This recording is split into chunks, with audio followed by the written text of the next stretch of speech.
Hello, everyone, and a very warm welcome to the 40th episode of Decoding AI in Healthcare series, where innovation meets insights.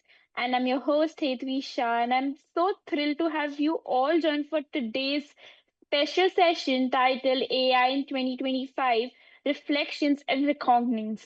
And as we step into a new chapter of healthcare transformation, today's discussion will look back at the defining moments of AI in medicine from the past year and look ahead to what's next in 2026. And joining us today are our incredible hosts, Dr. Dipu Patel, an innovative clinician, educator, and thought leader passionate about integrating technology, practice, and education. And next is Dr. Amit Kumar Dey, a pioneering voice in AI and diabetes care, founders chair of Doctors AI and Indian College of Artificial Intelligence in Medicine. So, welcome both of you all, and it's always a great pleasure to have you both together. Thanks, Hetvi. Happy to be here, especially this time of year. And I just want to wish everyone a happy post-Diwali. Welcome back. Yeah, It's always, I think a always perfect been time. an amazing experience with this podcast, Deepu Hetvi, and it's always great to be back at the podcast. Correct. So let's just begin with the most asked question, I feel. So what do you think about 2025 and what stands out as the biggest turning point for AI in healthcare as whole? Yeah, Amit, you want to take it away? Okay, so, but I would love your inputs on that first question, Deepu. But I think my first takeaway is the year has been literally the year of agents. And I think that's what has evolved and it has come in. And the good thing is it has come into the field of healthcare also in a very positive way. Well, when you talk about agents, you're looking at proactive AI and not reactive AI. When you talk about agents, you're looking at an ecosystem that's going to work autonomously without being explicitly programmed and kind of iterated every time or at every step. So that is there, and that has been the most valuable thing that has been created in 2025 in the domain of AI as well as in the field of healthcare. But what has been the takeaway for me is the thinking models. I think that has been an important takeaway from me. What do you say about that, Deepu? Yeah, I would agree. And I actually think we're just starting to see the effects of AI agents now, because I do think that they're going to have another fantastic year next year in 2026 and 27. I think in my kind of neck of the woods, what I've seen is the FDA has really evolved its frameworks around AI and agent AI tools and algorithms in the healthcare system delivery. Also, the AMA released its CPT codes for AI that were just finalized, which is pretty amazing. That's going to actually help us capture data around these AI algorithms once we start using them in our clinical settings. And then I finally think that organizations are finally getting that AI is here to stay. Oh, yes, absolutely. I mean, I know there was a lot of denial last year, but I feel like this year they're like, okay, this is not going anywhere. We really do need to, even though it's evolving pretty quickly, and I think a lot of organizations are still struggling with what their AI strategy looks like or what it should be. I think they're finally accepting. I guess if we're talking about the 5 stages of grief, they're in the acceptance phase. They're like, this is here. We need to do something about it. And they're shifting from like, why should we do this to how should we do it and how can we do it responsibly? So I think to me, it's been a realization of this is a tool, this is a technology that's here. But I do agree with you, Emmett. The agents are going to be I think they're going to be the next, continue to be the next thing. And I'm actually kind of excited to see what agents are going to do next from just thinking for us. When you say that about the agents, well, the agents have actually kind of established kind of their mark in the AI ecosystem. What could not come in 2025, and maybe that could be our focus of discussion as we go along with the question, is agentic AI. So yes, possibly agentic AI is the newer thing or is the incoming thing that we will possibly see that get more adopted as we head into 2026. But time will tell us. Definitely, definitely. I would agree. So on that terms only, my next question was, were there moments this year where you thought maybe we have been asking the wrong questions about AI? Well, I always feel like we're asking the wrong questions about AI. I always feel like the very basic question is, can AI do this, right? And I think part of to me, the wrong question to ask is, what can AI do for me? To me, the actual question should be, what is my goal? And is AI able to do that? Or is it needed to do that? Because the technology of AI is not always the solution for the goal that you are trying to achieve. And Amit and I have talked about this quite a bit, which is the human component is as important as the AI and technology component.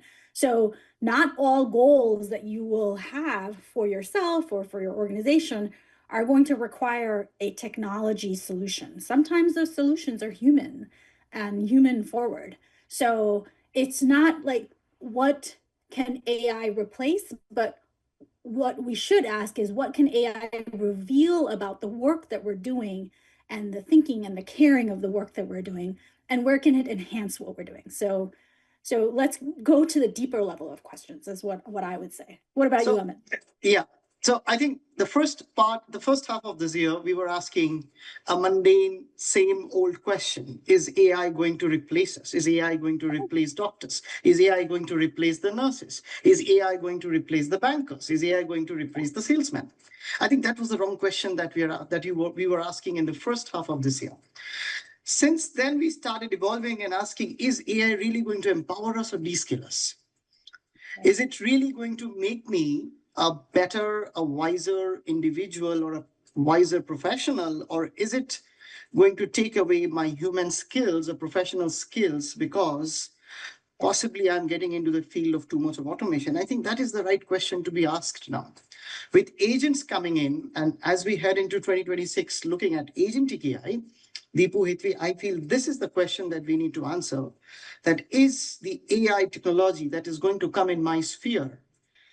Is it really going to make me a better professional, or is it really taking away my professional skill? Because that is where the question of deploying the AI in a responsible manner comes in.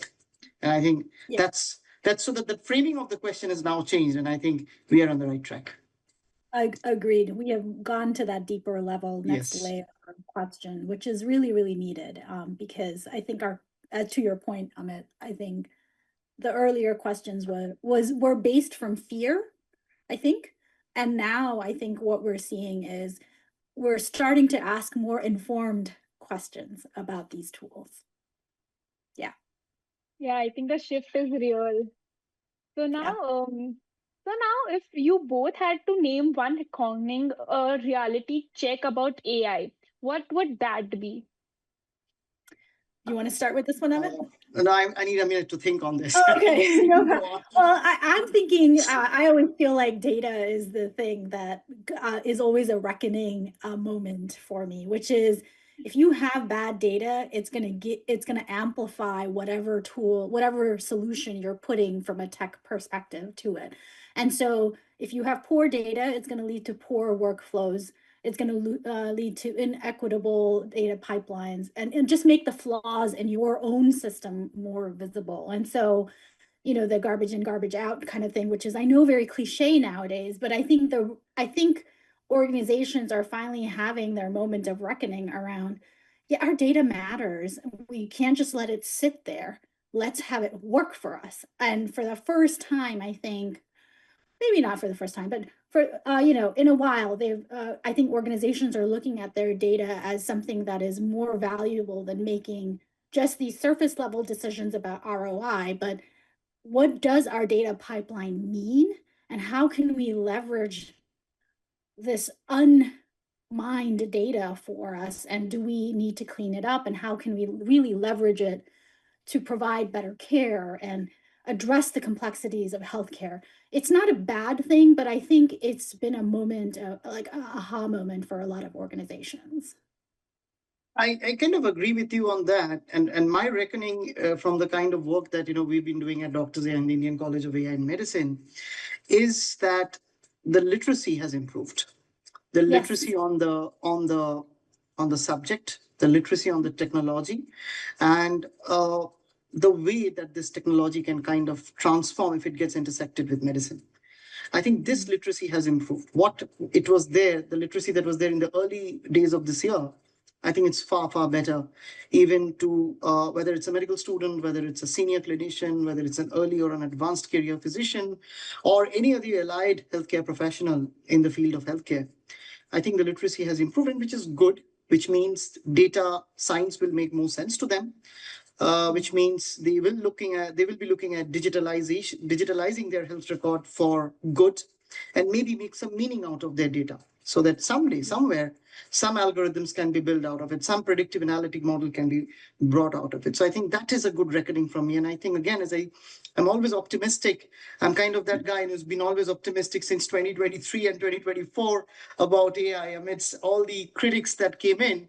But I strongly feel the medical fraternity, the healthcare fraternity in India, and of course, in our interaction with most parts of doctors across the globe that I've traveled this year, I feel we are heading in the right direction. Definitely. I would agree with that. I do think though we have much work to do with the literacy part still. Oh yes, of course. I think we have done what, like only, let's say, 5%, 7% literacy. So yes, we have 95% of the work to be done, but we are doing it at the right pace. That's important. The curiosity quotient is high. People are willing to learn about it. So that's been a good reckoning for me. That's been a heartwarming kind of a reward for me, because that's the kind of work that we have been doing. And when it comes back to you that this is really helping me, this knowledge is really helping me understand medicine in a different way, from a different lens, I think that's the best kind of a reward that you can get from a fellow clinician. Yeah. I think that's amazing. I think, and that's how Dr. Amit also mentioned, literacy will change data science also. That is something I Absolutely. truly agree upon. So now, what have we learned about trust this year between clinicians and technology, patients and systems, educators and AI tools? So I think the first important thing that we have learned about this whole uh, ecosystem of digital health and AI is that it is not just something that you toggle and play and fiddle with. It is something that you have to use it in a responsible and in a very ethical way, with the right guardrails in place, with the right barriers in place, with the right uh, kind of controls in place. And I think this is something which is gradually setting in to every subspecialty ecosystem or every segment ecosystem in the field of healthcare. People are realizing that, well, it can change a lot of things that it was difficult to do earlier days, but now we can do it with the help of digitalization, with the help of AI. But are we going to be able to do it in the right way, in the ethical framework way, in the responsible way? So the term for me that has been really a hype, and I would say still a hype, because we have also overhyped the term a little bit, but it has been a term that people have started asking, is that are we using artificial intelligence in a responsible way in the field of healthcare? And I think this year we are asking this question. Tomorrow, next year, we'll probably have some answers to this question, Deepu. Like, you remember 2024, we used to kind of say that, okay, the guardrails are still kind of gray, and things are still not there yet. Possibly we'll have some answers to that in 2025. So I think we've come a bit way. We are now focusing on responsible AI. When I talk to policymakers, when I talk to the people in the WHO, when I talk to people in other organizations, I feel organizations which are global, as well as organizations which are working in the level of in country level, I think they have started realizing that this technology has to be tamed, which is a good thing.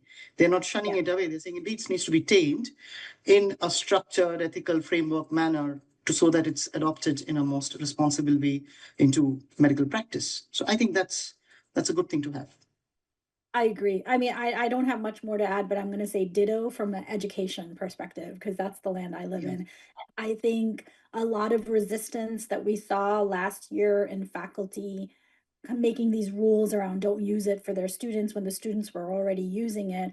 I think the faculty have come to accept using it themselves. Therefore, they have their own literacy has increased. And so now they're better informed to put those guardrails for students for appropriate use. So similarly in the academic setting, I echo what you're saying. So that trust part is coming. We're not done with it yet. It's going to be a constant evolution as these It's because also the technology is evolving so fast. Yes, so when you absolutely. when you learn how to trust the language models, you suddenly have the agents come out. When you trust, Right. when you learn how to trust the agents, you have an agentic AI ecosystem come out Right. that becomes Yeah. absolutely autonomous. So well, the technology is evolving, so the definition of trust will also keep on evolving. Correct. Absolutely. Correct. So now, what conversations? I think we've spoken about this, but again in depth, what conversations are still not having, that we are not having about AI that we really should be having? What do you So think, I'm going to Dipu? go back to the thing that I always say, which is ethics and data ethics specifically. Who owns the data? What's the consent to look like? Digital dignity. These are the things that I- you know, we're almost ignoring them to a fault right now. And I do think that this is perhaps going to be the thing maybe for 2026 that we talk about, because the data privacy and the data, like bias, yes, because we've talked about large language model and bias, but data as a whole and the ethics around it, they really do have a lot of workforce implications, how to train or training scope, or evolution of it within clinical practice or in academic. So I think that data ethics is, I think, one conversation that we're still not having to that deeper level that I would like to see being had. Although I think some organizations are talking about governance, but maybe not necessarily the data ethics part of it, like the informed consent, the way we would like to see it as clinicians. The other conversation that I am seeing, and I'm actually happy that this technology is actually doing better than other technology rollouts we've seen, like in the past, is sustainability. Although I would like it to see, because the carbon footprint of these running these models is so resource heavy, that we want to make sure that we're having that sustainability conversation up front, which I think we're doing, but maybe not to the urgency that we should be having it. What do you think, Amit? I'm going to be a little cynical here. And I think one conversation we're not having is this entire AI bubble going to burst someday? Are we overhyping it? Are we over expecting from it? Is it is it something that is really going to fit into the ecosystem?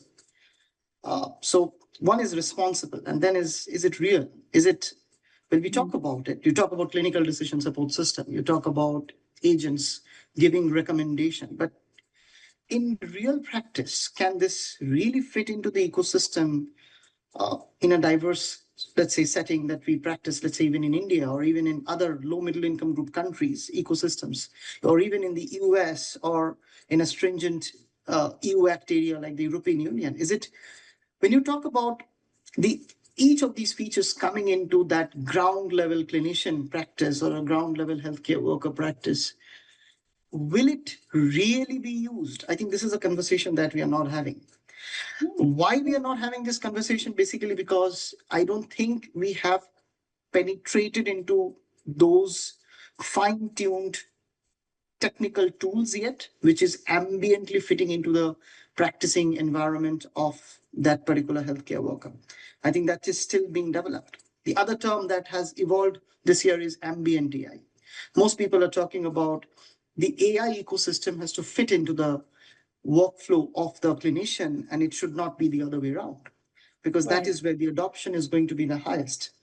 So with all these conversations coming in, I think there is one conversation that we are avoiding, that are we really overhyping this? Is it really a bubble that can burst someday? Is it really that with AI or without AI, the outcome is not going to be much? Then why talk about it? Why kind of overhype it? Because are we really in a position to do those studies and see that is AI, the way we look at it, is it really going to impact the outcome, or it is just kind of a wrapper that we are looking at it? So these questions now need to be looked at. And it's important that they looked at, because medicine, in the intersection of medicine, hey, Dipu, everything is outcome based. If it's evidence based medicine that we're talking about, and if the outcomes are not in favor, no matter how robust the technology and fascinating the technology is, it's of no use to that end user, which is the patient. So for it to be patient centric, the outcome will have to show that. So these are the questions that we have not yet touched, that we have not answered. We are still not asking about shouldn't there be a label behind every AI tool so that the outcome can be a measured outcome?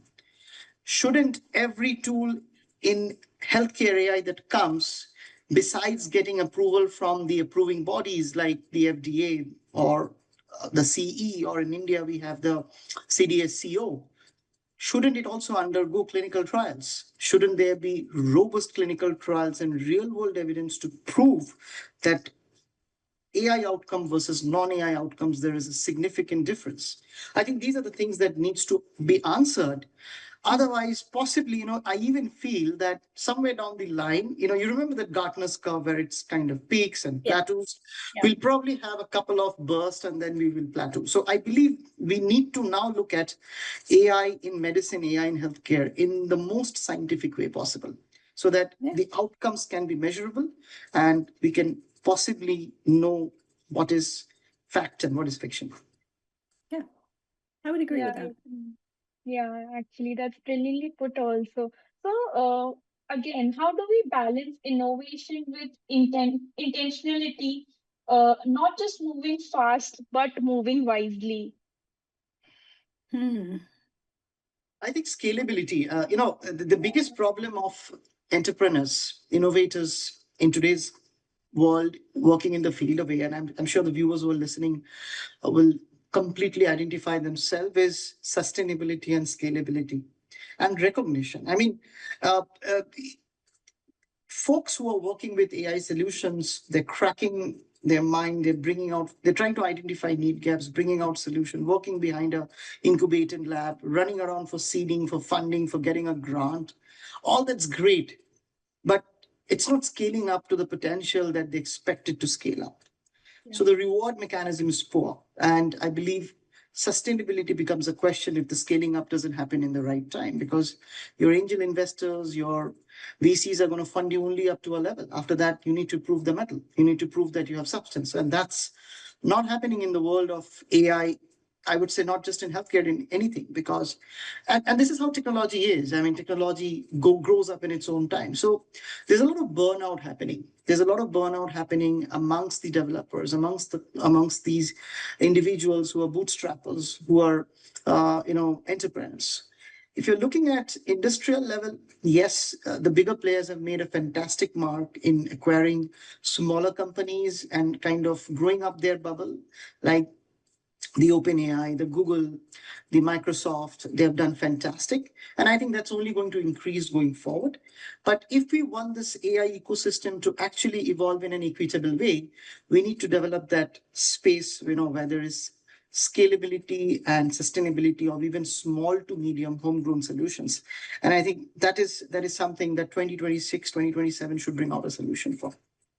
Yeah, I would agree. Just to build on that, it would be, I think, at least we've seen in the past that technology has this approach of being the ultimate disruptor in industries, right? So move fast, break things, and then this technology is that doesn't work in healthcare because there's so much at risk. And so to your point around scaling, if you can scale it, great, but we really need to move with purpose and build things that last. So sometimes breaking things that are legacy infrastructures might be good. You might need to upgrade your, legacy infrastructure so that you can support these new tools, but that doesn't mean you break the entire structure, right? You might want to build a little before you end up breaking something. And also understanding that you have to balance knowing what needs a tech solution and what doesn't. I think to my earlier point, Yes. Technology is not the solution for everything. AI is not the solution for everything. I think we've learned this through the internet and all sorts of other technological advances that we've had in the last 30, 40, 50 years. So I think really moving with that intentionality of, again, starting with the goal in mind, but you don't need to be a disruptor for disruptor's sake. Yes, very important. Yeah. Very, very important. And to be just on that note, the positive thing which I've seen coming out, especially in India, is that a lot of ecosystems have now been developed, which can be kind of an incubation hub for healthcare AI. Yeah. And I think that's a good thing, because as I've always kept saying this, Dipu, artificial intelligence and technology in the field of healthcare has to be looked through a different lens. Yep. And it's going to grow at its own pace than the way you see AI coming in the finance sector, or I would say any other industrial sector, where there would be a lot of other factors going in. But in healthcare, trust, adoption, ambient adoption, fitting into the ecosystem in the most right way, balanced way, all these become such a big factor that I believe these incubator ecosystems will have to be separate. And I completely agree. yeah. I actually, sorry to interrupt. I actually think that you're exactly right. It's what I've been saying, which is we have to measure ROI differently in healthcare. Yes, correct. Absolutely. The ROIs in healthcare will have to be different. And that's where the question of sustainability and scalability will also be defined through different lenses. So I think these are some of the things that 2026 in the entire context of responsible AI, these are some of the questions that literate AI physicians, literate AI policymakers, literate AI entrepreneurs should find solutions to. Definitely. Yeah, I agree. And when I think we've spoken so much about AI, but then there's so much more to even talk about AI next year. So, yes. So, now again, the question, how did 2025 remind both of you that the most important part of AI is still the human in the loop? So, yeah, I'm gonna start here. I don't think I ever forgot that the human in the loop Yes. is the most important thing. But I'm gonna say I think a lot of people had the aha moment this year who started using it and became more AI literate throughout this year. I do think that more and more we're seeing the words augmentation, collaboration, coaching, mentoring are words being used with the AI tools that people are using. I mean, this is not news to anybody. This has been our ethos from day one when Amit and I started this podcast, which is AI does not replace our judgment. It actually requires our judgment even more than when you're not using AI as a tool, because it is like you have to train the tool to do what you want it to do. And despite how the progress we've made with all these large language models, they still hallucinate. I still find at least 3 to 5 hallucinations, depending on what project I'm doing on, every time I'm using a large language model. It doesn't matter which large language model. So you really have to be careful and know and trust your own experience, your own judgment as a clinician, as an educator, as a human being, that yes, this is not right. And yes, it's one more thing that we now have to double check our work on. It also has perpetuated misinformation and disinformation, but at the same time, I think it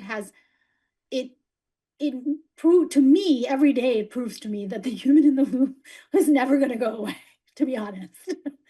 What about you? Okay, I'll give you my perspective here. So, early days of 2025, when you look at understanding or defining or focusing on what do you mean by being the human in the loop, it used to be mostly in terms of a reactive human in the loop. Mhm. Because the entire AI ecosystem was a reactive AI ecosystem. You used to deal with models which now look very stupid, of course, compared to the models which we are using now. It used to be kind of a reactive mechanism that we were dealing in. So the question was like, do you put the human in that AI ecosystem or not? Right. So that was the earlier definition of understanding or explaining what we mean by human in the loop. But now, today, in the world of agents, in the world of proactive AI, in the world of agentic AI, which is going to come in, and then in the field of intersection of medicine, human or clinician in the loop means completely something which is much, much more sensitive, which means, well, the AI is there, it's working. How much should it work in an autonomous way beyond which it should bring the human in the loop or the clinician in the loop to give you that clinical decision so that it again starts working again? So this is what I think even the understanding of human in the loop has evolved with the evolution of this technology. And if at all, the earlier days when we used to talk about human in the loop was kind of to merely prove our existence. We exist. AI is not taking anything away. This human in the loop is needed. This human in the loop is critically needed because we don't want it to be autonomously taken it away. And trust me when I say this, that it can be autonomously taken it away. It can be, agentic AI can be driven completely autonomous way. It can absolutely, defy the laws of nature and can go do anything. So the human in the loop is very, very critical. It's very, very important, more so than ever. And I believe this is going to continue. This is going to continue. And not the difference again was earlier it was a learning human in the loop. Now it's a literate human in the loop coming in. So again, the role of the human in the loop will also be very, very important and critical. Especially now. In fact, I think there was just a study published either yesterday or today that just came out about how chatbots, patients are trusting chatbot advice and more empathy than a human when they're not being told. Now, this has been in a training environment, not live. So what does that mean? But you're right. That human in the loop, the trust but verify part of what we do is going to shift as we progress. Sure. And I think a lot of laws are going to get redefined. Yeah. Laws of natures are going to get redefined. I'm not caught up with the legal aspects. So no, yeah, not in the that's legal a whole aspect, other. but I believe the laws of nature, the laws of humankind is going to get redefined with all these agents and agentic AI coming in. And it's coming in fast, Deepu. I literally feel, again, when we come back in 6 months and we talk about, we have this kind of reckoning kind of sessions, we'll be again kind of talking about things that we can't even imagine today. That's already going to be happening in 6 months' time. So yes. I mean, could you imagine having a thinking model that kind of picks up your tone, language, pauses, and understands how much to think based on the complexity of your case and answers you in a super intelligent way, literally in a super intelligent way. I mean, we literally have evolved the AI technology into that extent. So what is it that we can expect in the year 2026, 2027? I think it's sky's the limit. Absolutely. Yeah. So now, would you say that this year has changed how you define intelligence? Is what the next question would be among the about the conversation that we're having. I feel so. I feel so. I think Dipu was kind of, I think she had a point on this sometime back in one of the podcasts that we need to redefine what we really mean by intelligence.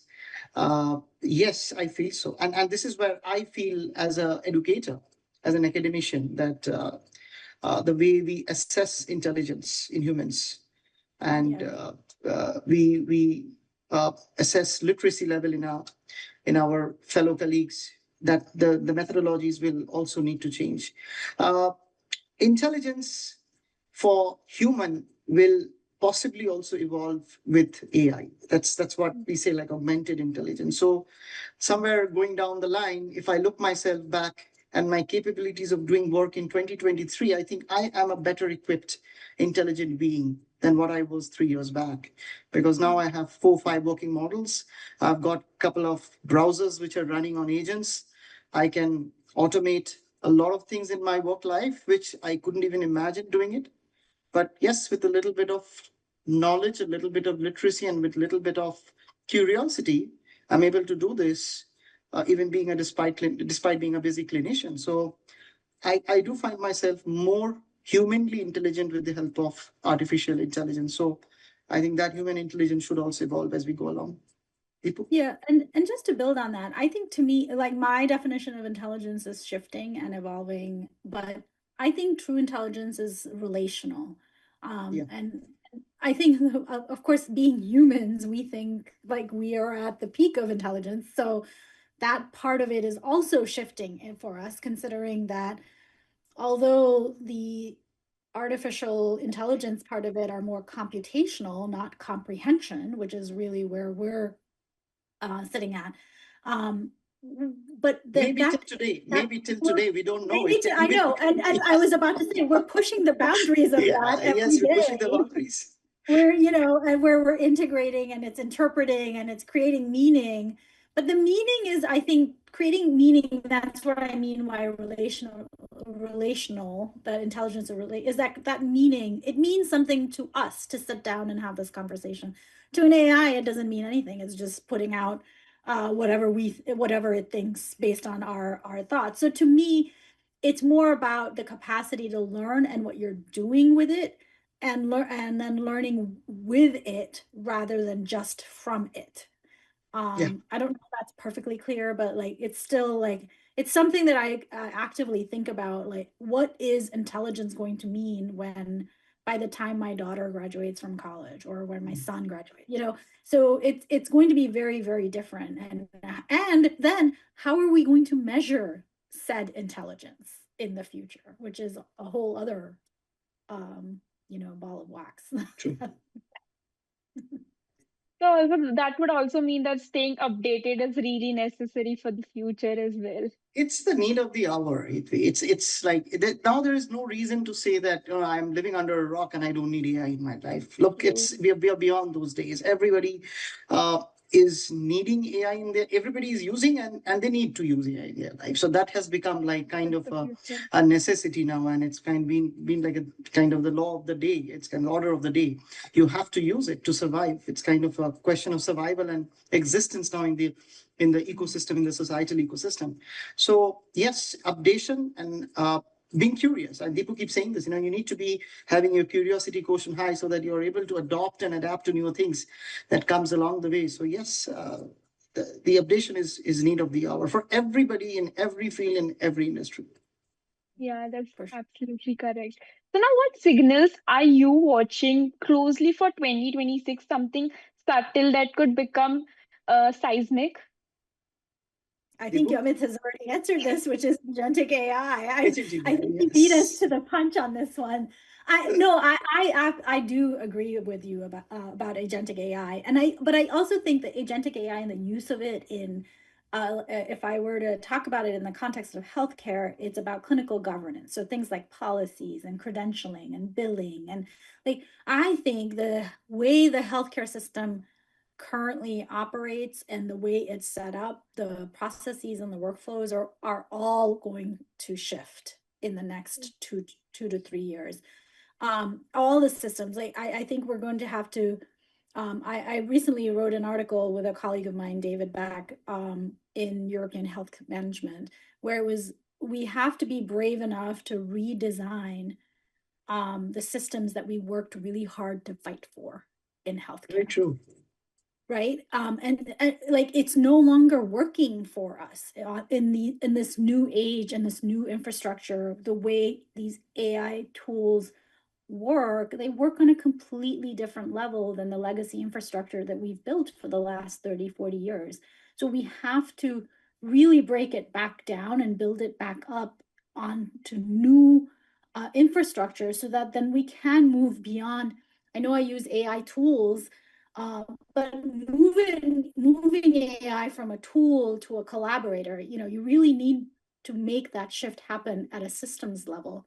So it's going to be really important that in healthcare systems, we're looking at like credentialing and insurance and billing and policy and all these, and then in the academic world is accrediting bodies and educational institutions. We're all going to have to kind of teach it and then Yes. redesign the system of how we educate our students. That because our current system in medical education is very static, right?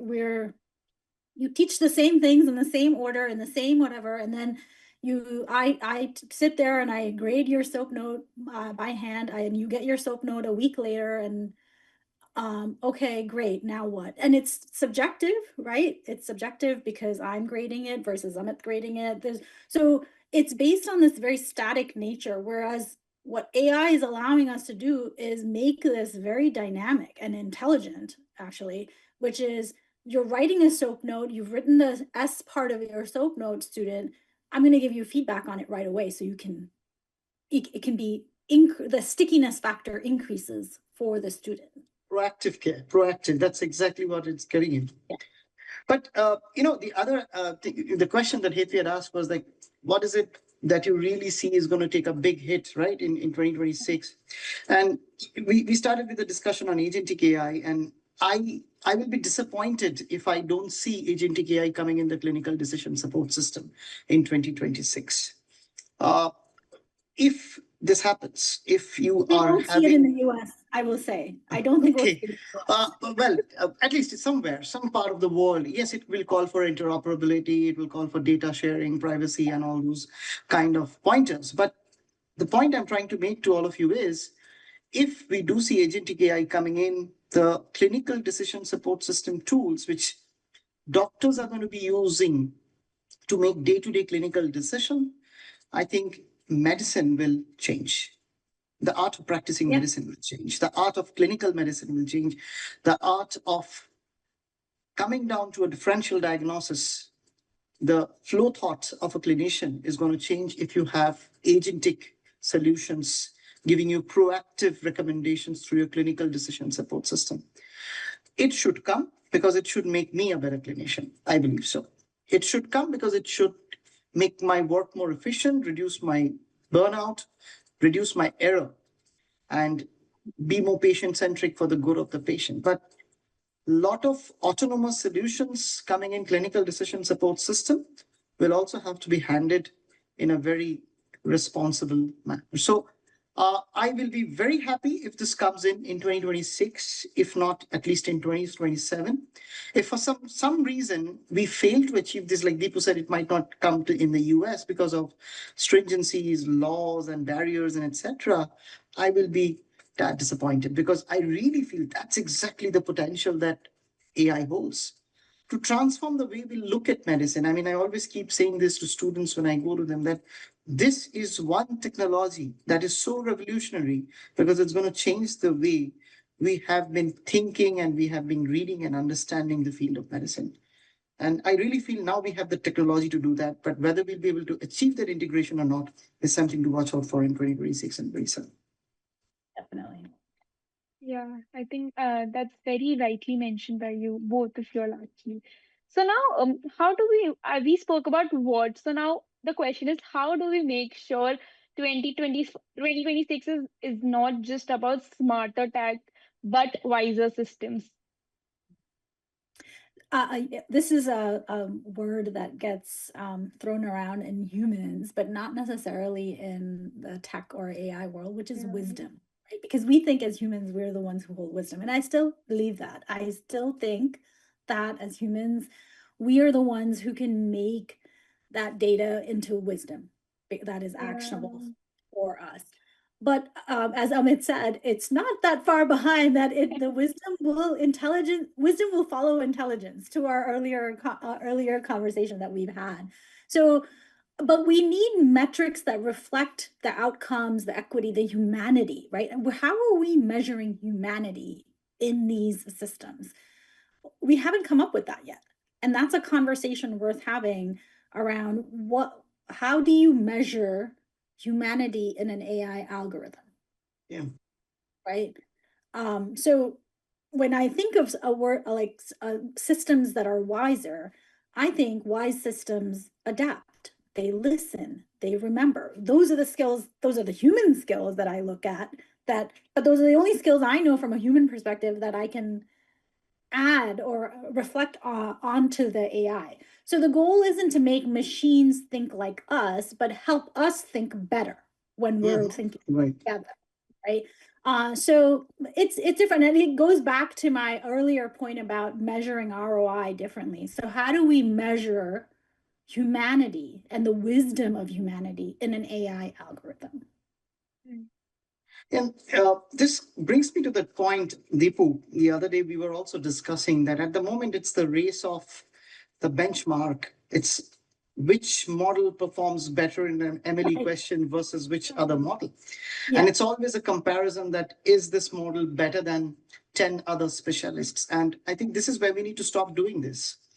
We literally need to see that, is this model making 10 other specialists better in their outcomes, in their day-to-day practice? So these benchmarks need to really change so that we are not measuring the smartness of the AI system, but the wiseness of the AI system. Maybe if I can put it We that way. already know it's smart.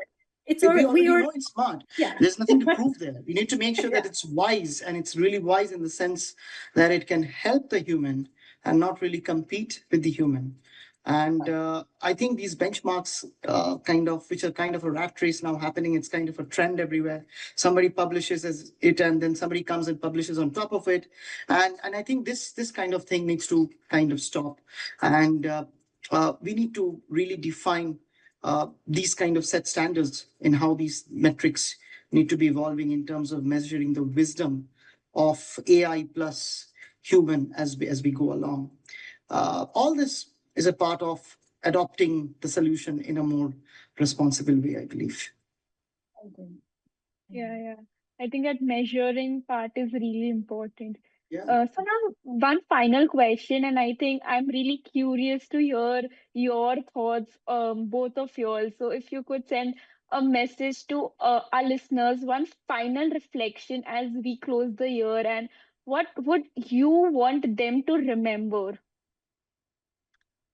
Okay, so I'm gonna make a bold statement here that AI is not gonna be the story. I think humans are gonna be the story next year.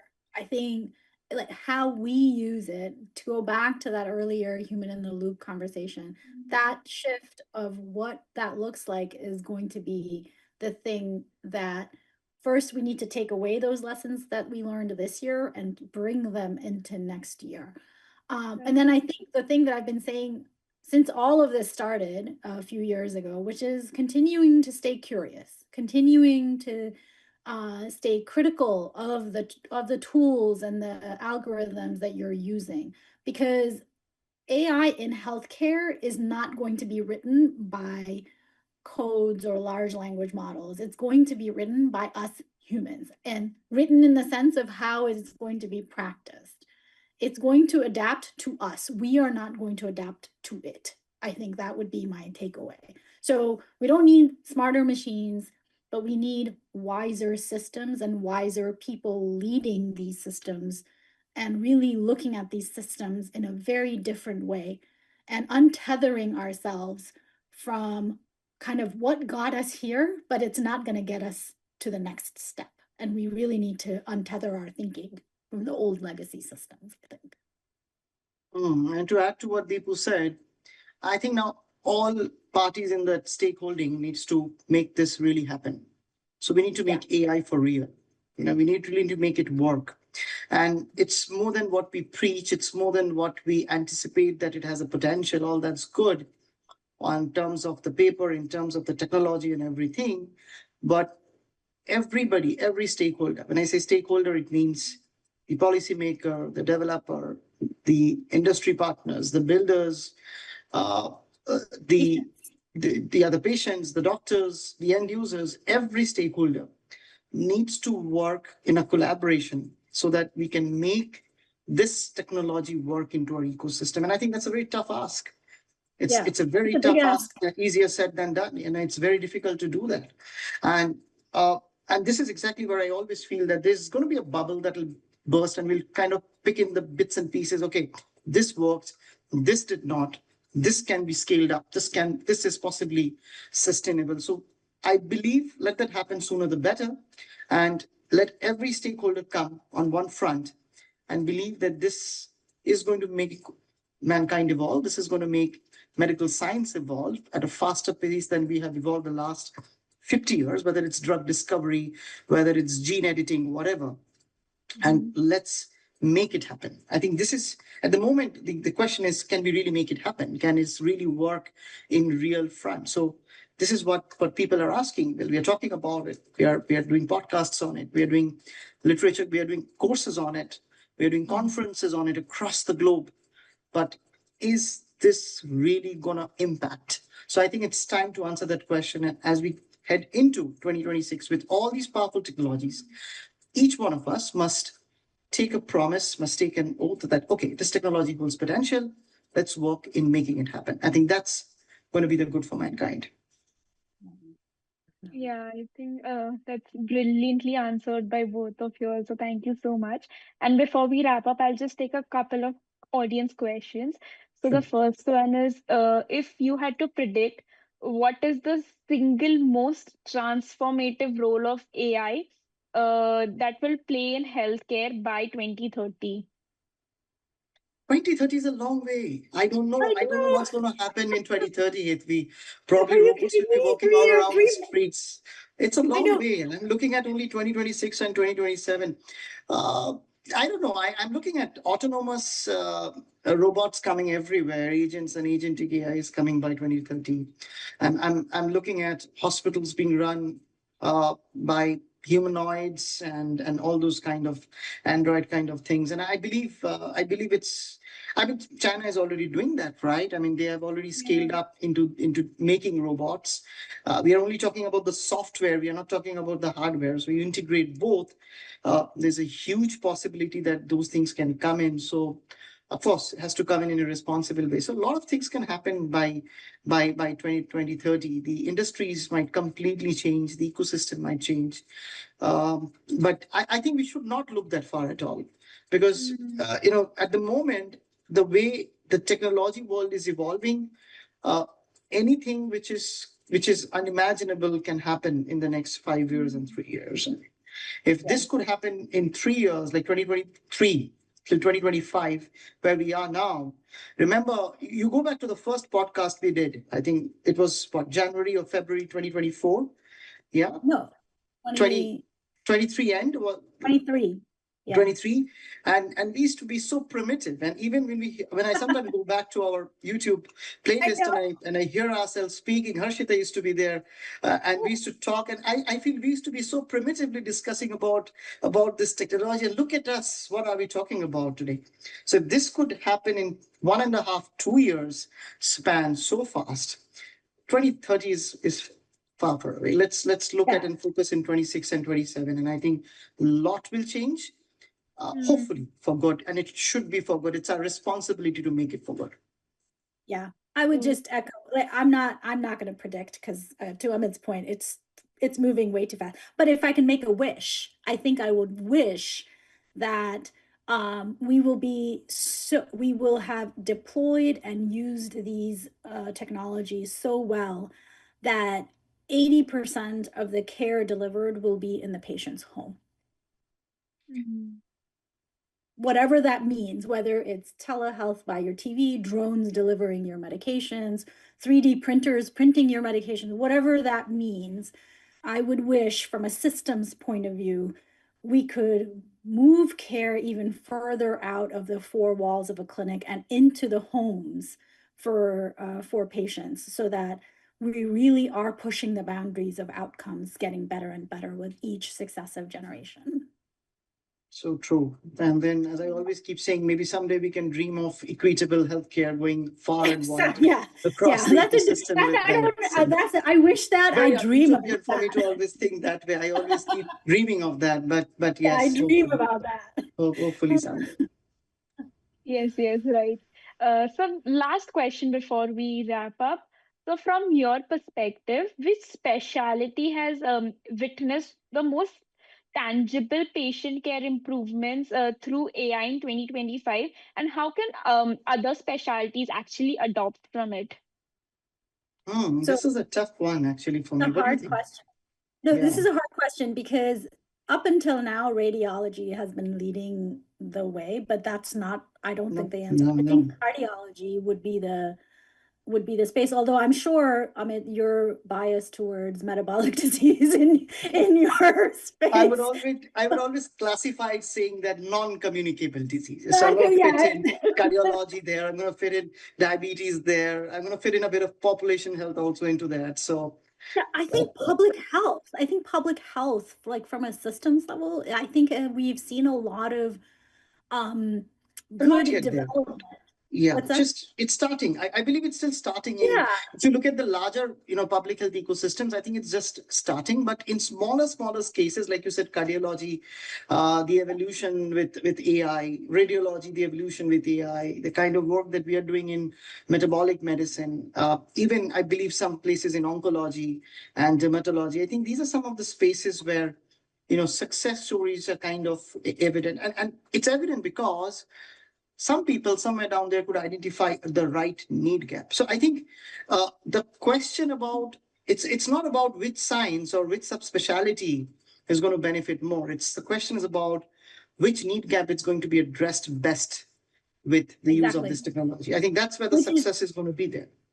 and which is why I said public health, because I think public health, you're seeing it being used in vaccine development. You're Yes. being used in industrial improving cars and like seatbelt law things and all of the technology. So what we're seeing is all those public health initiatives that we've had over the past 100 years that have improved the quality of life as a whole. I think we're seeing those being drilled down at a population level. And so I think public health it's already doing it, but I think it's primed to make even more headway in the upcoming years. Again, to both of our dreams of equity, because I think that's where it's going to end up really being. True. Yeah, I think that was brilliantly answered by both of you all. So now, before we close, any final thoughts, any final discussions from both of you all? So I'm going to just say one thing to everybody now.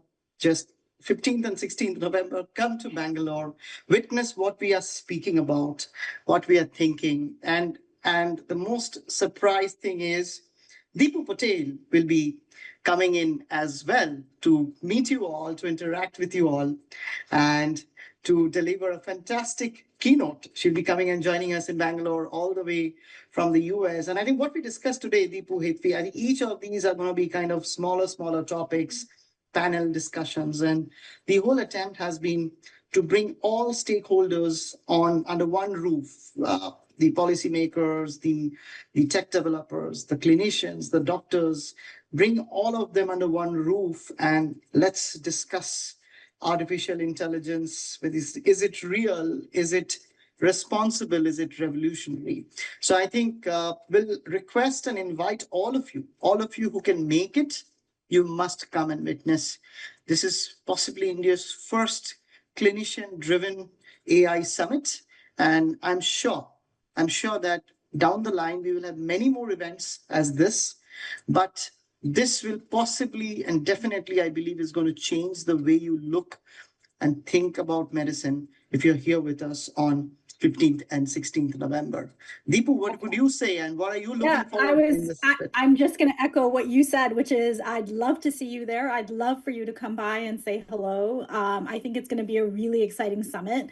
There's a great lineup of speakers, and I think you'll definitely leave with several pearls that you will be able to apply in your work, no matter whether you're a practicing clinician or an educator or wherever you are. So I definitely think it's going to be a very exciting time, and I'm looking forward to meeting everybody in person. Absolutely. And the buildup has been high. And I think everybody who is participating, who is registered, who's speaking, and who's supporting this event is all equally enthusiastic about this. And the most important thing is everybody is going to learn something from this event. Whether you're a speaker, whether you're a delegate, whether you're a sponsor, whether you are a support staff, each and every person that's going to be present in this event will be learning and taking back something new from this entire ecosystem that we have built. Once again, I invite all of you to join us. And on a personal note, I'm very excited to be meeting Deepu in person after 2 long years of virtual connect over the podcast. Exactly. Yes. In real life, IRL. Absolutely. Yeah, I think those of y'all who've not registered, please scan the QR and do register for this amazing summit. And everybody is looking forward to learn more and more about AI. So, and as we wrap up today's discussion, let me tell you that it has been such an incredible discussion, reflecting on how far we have come and what lies ahead as AI continues to reshape the way we diagnose, decide, and deliver care in healthcare. So, it's been a brilliant discussion, and a big, big thank you to our amazing hosts, Dr. Amit and Deepu, for sharing their reflections and visions for the future of AI in medicine. Last but not the least, before we end, we always keep promising to come back with bigger and better things. And I hope 2027, we will be able to come back with more exciting episodes of the Med AI podcast. This is going to be the last episode of the year because next month we are heading into the summit and then we take a break in December and we come back again afresh in January. And before I end, I wish to congratulate and thank Team MedSynapse for all the support, especially Hetvi and Radhika and Sriyash and everybody in the team, Nikesh in the back end that has always been supportive of this initiative that we started 2 years back. And they shared the vision that we had of bringing this AI literacy to the medical community. And today I'm very happy that we have completed 40 episodes and we are viewed in more than 60 countries across the globe. So that's amazing. We will continue to keep up this zeal and enthusiasm with all your support. Look forward to see you all again in the next episode in the next year of the Med AI podcast with our ever amazing Dipu Patel, Hetvi, and our fantastic lineup of guests that's going to be coming forward. Thanks, everyone. Have a great day. Yeah, thank you. Bye. Thank you, everybody, and stay tuned for more episodes. Okay. Recording stopped. That was great. I told Always Hitvi great. half hour. We went the full hour. We are pros now. Yes. I think we need to do, when I say bigger and better, I think what this needs to go is we need to kind of put this in, I don't know, in Spotify and kind of things like that. I don't know, maybe this should go